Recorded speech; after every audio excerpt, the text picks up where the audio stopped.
Il était presque minuit lorsque Claire, épuisée par sa journée, s'apprêtait à aller dormir. Son appartement était silencieux, jusqu'à ce que son téléphone se mette à sonner. Un numéro inconnu. Elle hésita, puis elle décrocha, et une voix tremblante murmura simplement : « Claire, ne dors pas cette nuit. » Claire resta figée. « Qui êtes-vous ? Pourquoi vous me dites ça ?» Mais la ligne était déjà coupée. Elle sentit son cœur battre plus vite. Personne ne lui avait jamais parlé de cette façon. Et pourtant, la voix connaissait son nom.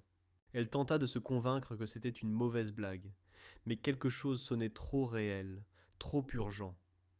Elle ferma les volets, verrouilla la porte, alluma toutes les lumières. Pour la première fois, son propre appartement lui semblait étranger, presque hostile. À 00h17, le téléphone sonna encore.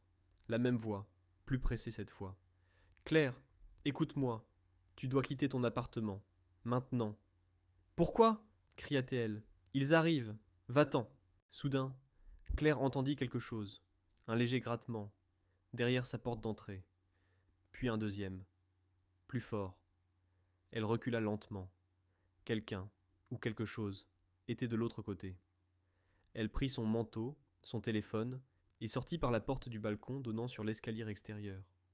En bas, la rue était déserte, mais à l'étage, juste derrière elle, elle entendit la poignée de sa porte tourner. Claire descendit les marches 4 à 4.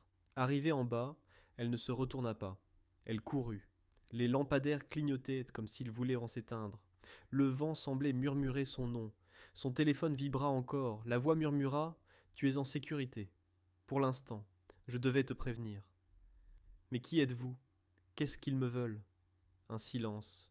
Puis : « Je suis celui qui t'a échappé il y a 15 ans. Ils reviennent pour finir ce qu'ils ont commencé. » Claire sentit ses jambes trembler. « Je comprends rien. Pourquoi moi ? » La voix répondit : « Parce que cette nuit, ce n'est pas toi qu'ils veulent. C'est ce que tu caches depuis toujours. » Puis la ligne se coupa. Et derrière elle, des pas approchaient. Claire se retourna lentement. Un homme se tenait sous le lampadaire, immobilisé, comme s'il l'attendait depuis longtemps. Et d'une voix calme, il dit : « Nous devons parler, Claire. Il ne reste plus beaucoup de temps. » Fin de l'épisode.